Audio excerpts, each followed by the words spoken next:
friends, welcome back to Marsha's kitchen.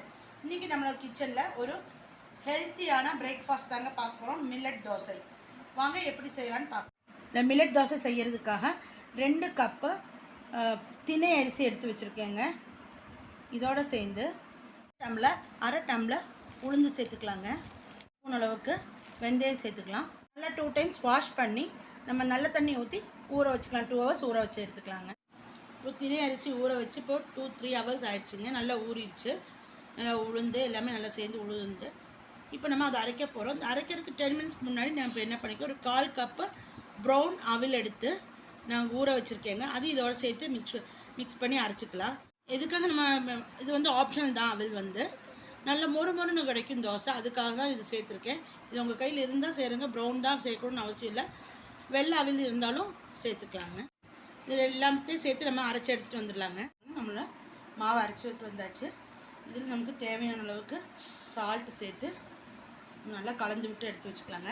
இது வந்து நீங்கள் ஓவர் நைட் ஃபர்மெண்டேஷன் பண்ணணும்னு அவசியம் கிடையாது. சிறுதானியத்துக்கு வந்து 3 to 4 hours ஃபர்மெண்டேஷன் பண்ணாலே போதும். மழை சீசனாக இருந்தால் மட்டும் நீங்கள் ஓவர் நைட் வச்சுக்கலாம். மற்ற சீசன்லாம் 3 to 4 hours தாராளமாக இருக்கும். சூப்பராக மொறுன்னு உங்களுக்கு தோசை கிடைக்கும். நம்ம இட்லியும் சுட்டு எடுத்துக்கலாங்க. இது வச்சாச்சுங்க. நம்ம ஃபர்மெண்ட் பண்ணுறதுக்காக வைக்கிறோம். 3 to 4 to 5 hours வச்சுக்கலாம். இப்போ மழை பெஞ்சிட்டு இருக்குது. அதனால் நான் இன்றைக்கி ஓவர் நைட் வைக்க போகிறேங்க. நாளைக்கு காலையில் இருக்குங்க. ஃபர்மெண்ட் ஆகி வந்திருக்கு. இப்போ நம்ம தோசை வாத்து எடுத்துக்கலாம். இப்போ நம்மளோட ஒரு பேன் சூடாக வச்சுருக்கேங்க. இதில் தோசை ஊற்றி எடுத்துக்கலாம். நல்லா சாஃப்டாக இருக்கும். நல்லா மொறுன்னு வருங்க தோசை. இப்போ நம்ம நெய் ஊற்றிக்கலாம். நான் நெய் தான் யூஸ் பண்ணுறேன் குழந்தைகளுக்கு கொடுக்கறதுக்காக. நீங்கள் என்ன ஆயில் யூஸ் பண்ணுறீங்களோ அதை யூஸ் பண்ணிக்கலாம். நம்மளோட தோசை நல்லா மொறுன்னு வந்துருச்சு. நம்ம திருப்பி போட்டுக்கலாங்க. இது வந்து மில்லட் தோசைன்னு தெரியாதுங்க. அது நம்ம எப்போவுமே செய்கிற அரிசி மாவில் செய்கிற தோசை மாதிரி தான் இருக்கும் டேஸ்ட்டும்.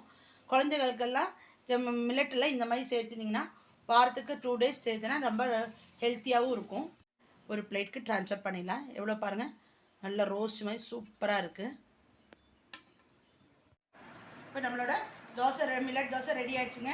இன்றைக்கி எங்கள் வீட்டில் முள்ளங்கி சாம்பார் ஊட்டி தோசை செஞ்சுருக்கோம். நீங்களும் உங்கள் வீட்டில் செஞ்சு பாருங்கள். லைக் பண்ணுங்கள், ஷேர் பண்ணுங்கள், சப்ஸ்கிரைப் பண்ணுங்கள்.